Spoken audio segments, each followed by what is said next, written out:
The French, their economy is in a mess. France is under a mountain of debt, $3.8 trillion of it. And with every passing second, this number increases by about $6,000. And soon, it reached 3.3 trillion euros in June. That's 114% of GDP. And France is now paying higher interest on it than Greece, Spain or Italy, which was long seen as having the Eurozone's worst debt problem. Unsurprisingly, France's cost of borrowing has risen again this morning. To cut 44 billion euros in public spending next year to narrow its budget shortfall from 5.8% of GDP in 2024 to 4.6% in 2026. Blamed on President Emmanuel Macron's plans to curb the country's skyrocketing debt. We're just not happy that the state's money is not going to our education, it's not going to our public services, it's not going to our health. Nothing never changed.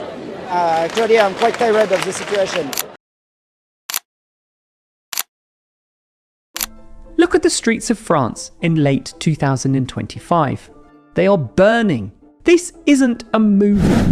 This is the reality in a nation on the brink. A grassroots movement called Block Everything has brought the country to a standstill, with hundreds of thousands of enraged citizens taking to the streets. They've set fires, blocked roads and train stations, and clashed violently with the 80,000 police officers deployed to contain the chaos. This eruption of fury saw nearly 500 people arrested on just the first day of the new Prime Minister's term. But this is more than just another protest. It's a symptom of a deep systemic sickness. A perfect storm of crippling debt, a crushing cost of living, divisive immigration policies, and profound political paralysis. Today on Biz Crisis, we pull back the curtain on the grand illusion. We'll expose the ticking time bomb of France's economy and answer the terrifying question, is one of Europe's most powerful nations about to collapse? To understand why France is burning, you first need to understand a number so large it's almost meaningless.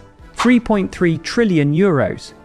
That was the size of France's national debt at the start of 2025, a historic record. To put that in perspective, it's more than 113% of the country's entire annual economic output. Projections show it climbing even higher to 116% in 2025 and over 118% by 2026. Among the major economies of the Eurozone, only the historically indebted nations of Greece and Italy are in worse shape. So, how did they get here? The simple answer is that for decades, France has been running on a model of big government. Government spending accounts for a staggering 57% of the economy, one of the highest rates among all developed nations. A huge portion of this goes to a social protection system that includes pensions, healthcare, and unemployment benefit. For years, this was sustained by borrowing at near zero interest rates. But now, the bill has come due. With global interest rates rising, the cost of servicing this colossal debt is exploding. The interest payments alone are projected to hit 75 billion euros next year. Think about that. France is spending more money just on the interest on its old debts than it spends on its entire education budget. This has backed the French government into a corner. Its budget deficit is nearly double the limit allowed by the European Union, and the EU is demanding action. The government must make drastic cuts, but as they're finding out, the French people are in no mood to pay the price. While the government in Paris obsesses over spreadsheets and debt ratios, the average French citizen is fighting a different battle, a battle for their own financial survival. There's a strange paradox in France right now. Official inflation has actually cooled down, falling to one of the lowest rates in Europe at just 0.9%. But you wouldn't know it from talking to people on the street. A deep-seated cost of living crisis has taken hold. Consumer confidence is at rock bottom, with people feeling pessimistic about their future and their standard of living. Despite a high median income on paper, over 13% of the population experiences material and social deprivation. This feeling of being squeezed is the fuel for the fire. And nothing symbolizes this more than the government's pension reforms. In 2023, President Emmanuel Macron pushed through a highly unpopular law to raise the retirement age from 62 to 64. It triggered some of the largest protests in a generation, with over 1 million people marching in opposition.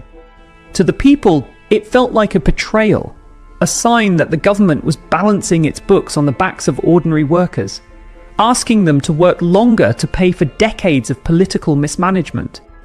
The anger is so raw that the government has even floated the idea of renegotiating the reform just to keep the peace.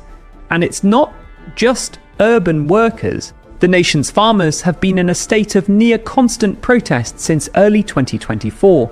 They've blocked highways with tractors and dumped manure in front of government buildings, furious about being crushed by a combination of low food prices, unfair foreign competition from trade deals like the EU-Mercosur agreement, and strangling environmental regulations. They too feel abandoned by Paris and Brussels, their livelihoods sacrificed for globalist policies and bureaucratic red tape. Into this volatile mix of economic pain and social anger, add one of the most divisive issues of our time: immigration. Officially, France pursues a policy of l'immigration choisie, or chosen immigration. The goal is to attract high-skilled professionals to fill labour shortages in sectors like tech and AI, and recent statistics show a rise in visas for these skilled workers. In 2023, immigrants made up nearly 11% of the total population, a number that has been steadily increasing. But on the ground, public perception tells a different story. A recent poll found that 68% of French citizens now view migration as a negative force, and an overwhelming 75% support stricter controls. This sentiment is a powerful political weapon, fueling the rise of the far-right National Rally Party, which has built its platform on anti-immigration rhetoric. The government is caught in a crossfire. It needs immigrant labour for the economy, but it faces immense public pressure to crack down. In response, it has begun tightening the rules, making it harder to gain residency and citizenship, and beefing up border controls throughout 2024 and 2025. But this has done little to calm the waters. The issue of immigration has become a lightning rod for broader anxieties about national identity, security, and the strain on public services, adding yet another deep fault line to an already fractured society. So what happens when you have a nation drowning in debt that must impose austerity, a population that cannot bear another ounce of financial pressure, and a society torn apart by political and cultural divisions? You get this. The Block Everything movement that exploded in September 2025 was the inevitable eruption. It brought together all the streams of discontent: anger over budget cuts, frustration with the cost of living, disillusionment with the political class, and a general sense of hopelessness. Crucially, like the Yellow Vest movement before it, this is a leaderless, grassroots uprising that spread like wildfire on social media. It's a raw expression of public fury directed squarely at President Macron, who many blame for France's polarization and political paralysis. As one union representative put it bluntly amid the protests, "It's Macron who's the problem, not the ministers." This chaos is amplified by extreme political instability. France has burned through 4 prime ministers in less than 2 years, with governments repeatedly collapsing over their failure to pass austerity budgets. The Block Everything protests were, quite literally, the welcoming party for the 5th prime minister in that period, Sébastien Lecornu, whose first day in office was marked by tear gas and burning trash cans. This revolving door of leadership has created a power vacuum, shattering public trust and leaving a government that appears powerless to solve the nation's deep-seated problems. The crisis in France is a chilling case study of a nation caught in a trap of its own making. A government that must cut spending to avoid financial ruin, and a populace that refuses to, and perhaps cannot, accept those cuts. This is the core of the crisis. Every path forward seems blocked. If the government pushes through the necessary austerity, the streets could explode into even greater violence, potentially leading to a complete breakdown of public order. If it backs down to appease the protesters, the country's debt will continue to spiral, risking a full-blown sovereign debt crisis, a downgrade by credit agencies, and a financial meltdown that would send shockwaves across Europe. The political instability is the accelerant on this fire. With a deeply unpopular president and a fractured parliament, there is no clear mandate, no unifying leader who can forge a consensus. The events unfolding in France are not just a local problem. They are a warning sign for every developed nation that has built a generous social welfare system on a mountain of debt.